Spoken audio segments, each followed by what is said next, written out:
Hey everyone, Home Aquaponics here. Hope I don't drop this in this thing. That would be really bad. I've never broken an iPhone ever. So this one is about like kind of an extension on keeping fish alive.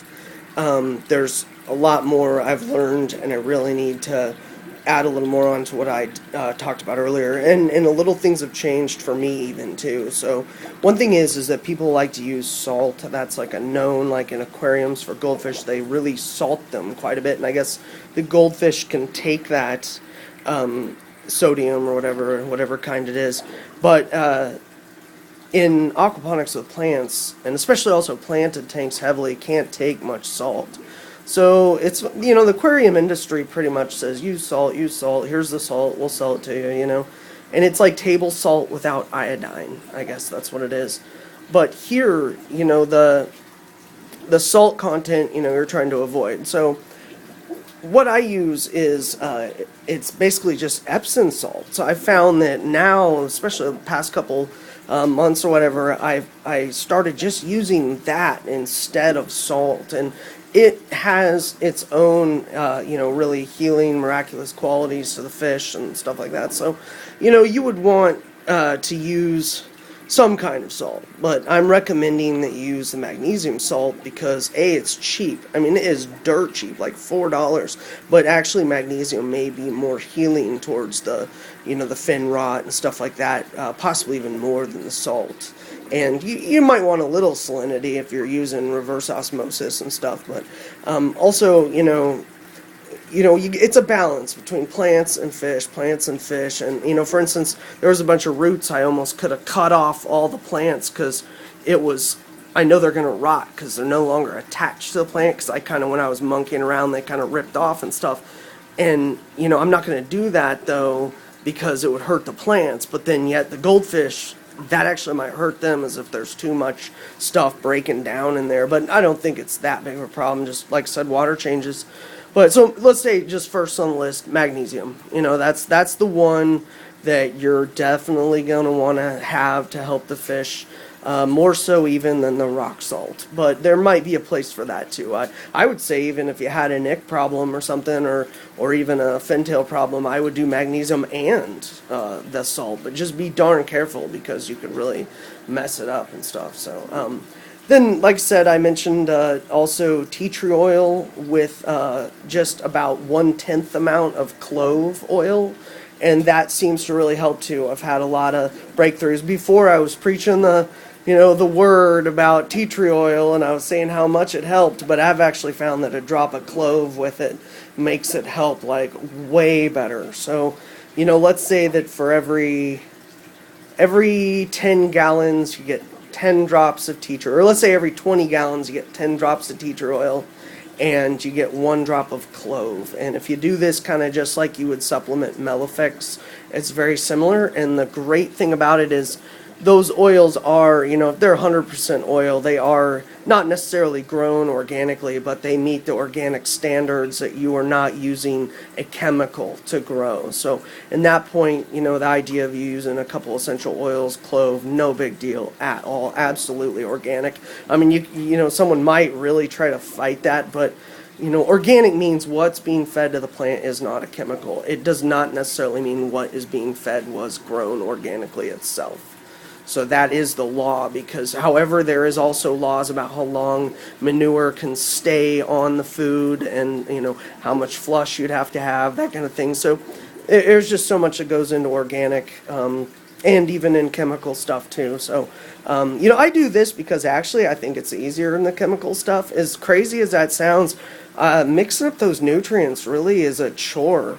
They're nasty, and they just get all over you, and you're always filling up some gallon jug, and I mean, it's just such a pain, and the fish, you just feed them, and it's a half a handful, or not even that. I mean, but anyway, so yeah, that brings it to the third thing, which is the food. And the fish, it sounds funny, but they get constipated. Okay, the fish, they eat pellets, and the pellets get lodged, and they end up getting bacterial infections, and that is, from what I know, called swim bladder. So something called, yeah, swim bladder or dropsy, I think it's one or the other that they tend to get because of this. And they pine cone out. They look all, they pine cone their scales out because they're blowing up, and it's like they become like a blowfish, but it's because they're sick. They have an infection, and so,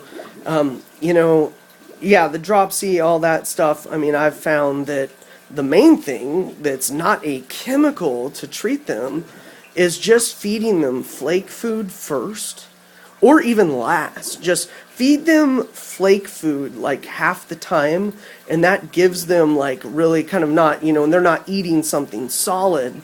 And then now, just absolutely mandatory, I will fill up their little cup here with the pellets, and I'll water it down. So I guess we could go on about this, but here it is. So like, okay, what do I got? 10 fish. Okay, this is how hard it is to change out a bunch of nutrients in a hydro setup. Sorry for moving the phone around. Okay, got some water, and this is the huge pain of putting Big Bloom and Big Grow and all that crap. Alright, so there it is. Every other day, or even once a day even, but just make sure you soak them, because if you don't soak them, they can really mess your fish up. And I don't mean to be kind of, sounding funny about that, because it's just, trust me. I mean, I don't want to have a hot head about what I am learning, but just trust me on this. If you have goldfish, now, even honestly I would say with tilapia, with anything else, you might consider soaking those pellets a little bit, because that fish is going to eat it immediately, and it's a rock.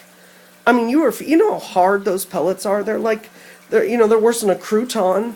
And imagine if all of a sudden you just went up and ate 5 or 10 croutons, and they're rock solid, and then you tried to swallow them. I mean, imagine that. So, basically, even some of the high-end guys, you might really consider it. I mean, once again, it's a little chore, but it sure beats mixing together. I don't even want to show you. It's so bad. That stuff's just so nasty. It smells. Believe it or not, the fish water smells better than the simple little hydro lettuce water. Whatever that is, I'm sure it's good for plants, but it's pretty nasty. So, anyway, but yeah, back to the fish. So all three things. You got the magnesium, Epsom salt. You got the tea tree oil and clove oil, and 1 to 10, clove being the smallest.